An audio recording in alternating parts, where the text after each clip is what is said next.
शिव जी का एक अवतार यही सावन और अधिक के अंतर्गत हुआ। अधिक मास मतलब पुरुषोत्तम, पुरुषोत्तम मास मतलब जिसको लोग मलमास कहते थे, उसको पूछते नहीं थे, उसको सम्मान नहीं करते थे, उसको आदर नहीं करते थे, उसको सत्कार नहीं देते थे।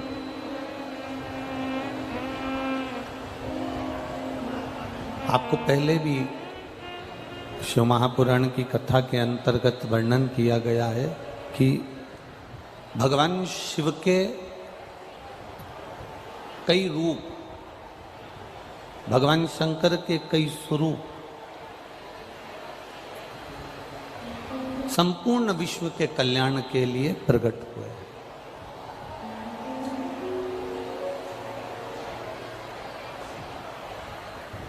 पत्रकार बंधु चाहे राजस्थान के पुष्कर जी के थे, चाहे वो अलवर के थे, पत्रकार बंधु चाहे वो उत्तर प्रदेश के हैं, मैनपुरी के,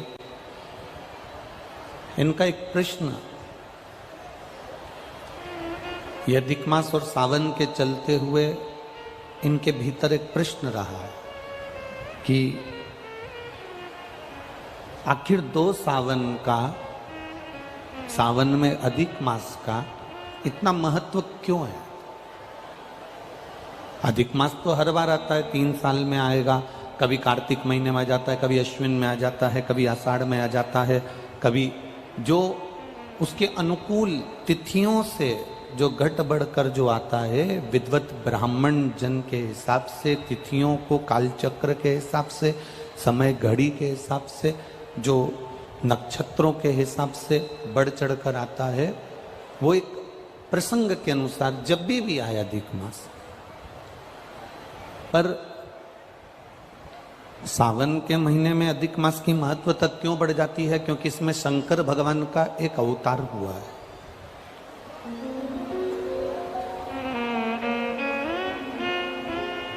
शिव जी का एक स्वरूप, भगवान देवाधिदेव महादेव का एक स्वरूप इस सावन के महीने के अधिक मास के मिलन पर भगवान शंकर का एक स्वरूप प्रकट हुआ।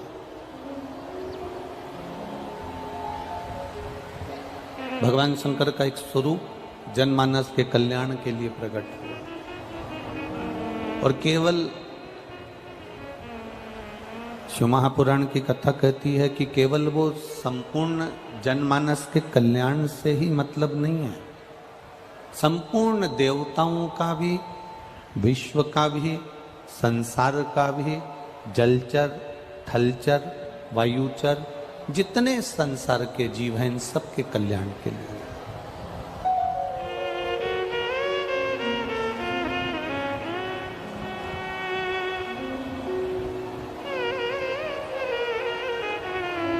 आज कोई कह रहा था, गुरुजी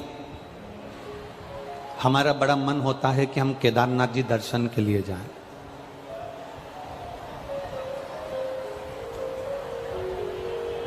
हमारा बड़ा मन होता है कि हम अमरनाथ जी दर्शन के लिए जाएं। जब सुबह के क्रम में कोई मिलने आया तो उसने कहा कि हमारा बड़ा मन होता है गुरुजी कि हम केदारनाथ जाएं, अमरनाथ जाएं, सोमनाथ जाएं, काशी जाएं, कुबेरेश्वर धाम सीहोर जाएं। हमने उनको वहां तो उत्तर नहीं दिया, पर इस व्यासपीठ से इतना जरूर कहना चाहेंगे, आपका मन केदारनाथ जाने का हो रहा है, आपका मन अमरनाथ जाने का हो रहा है, आपका मन काशी जाने का हो रहा है, आपका मन सोमनाथ, मल्लिकार्जुन, भीमाशंकर, इतनी स्थानों पर अगर जाने का हो रहा है, तो पहले आपसे निवेदन करेंगे कि जाने की तमन्ना तुम्हारी सब जगह पर है, मना नहीं है, पर पहले, सबसे पहले तुम्हारी जाने की तमन्ना सब जगह पर हो, पर सबसे पहले तुम्हारी चित्त वृत्ति में, तुम्हारे मन में ये विचार लेकर आ जाओ, एक विचार तुम्हारे भीतर ये लेकर आ जाओ कि हम पहले अपने घर के नजदीक में, घर के पास में जो शिव जी का मंदिर, हमारे घर के पास में जो शिवालय, जो शिव का मंदिर हमारे घर के पास में हो, जो शिवालय हमारे नजदीक में हो, जो शिवालय हमारे घर के पास में हो, पहले हम उस शिवालय में जाना चालू करें। जब हम अपने घर के पास के शिवालय में जाना चालू कर देते हैं तो फिर केदारनाथ खुद आपको इशारा कर कर अपने पास बुला लेता है।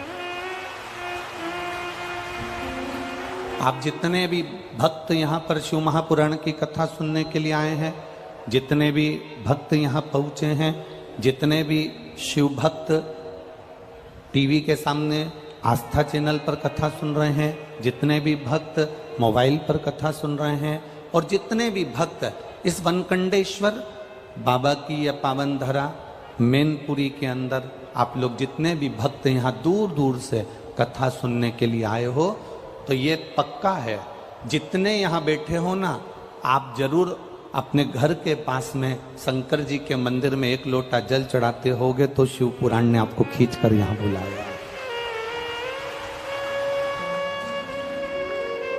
बाबा बुलाता तभी है जब आप आपके घर के नजदीक में जो शिवालय है, उन शिवालय में जाकर आप सेवा कर रहे हैं, उन शिवालय में जाकर आप अर्चना कर रहे हैं, उन शिवालय में जाकर आप पूजा कर रहे हैं, उन शिवालय में जाकर आप एक लोटा जल समर्पित कर रहे हैं। भगवान बुलाता तभी है।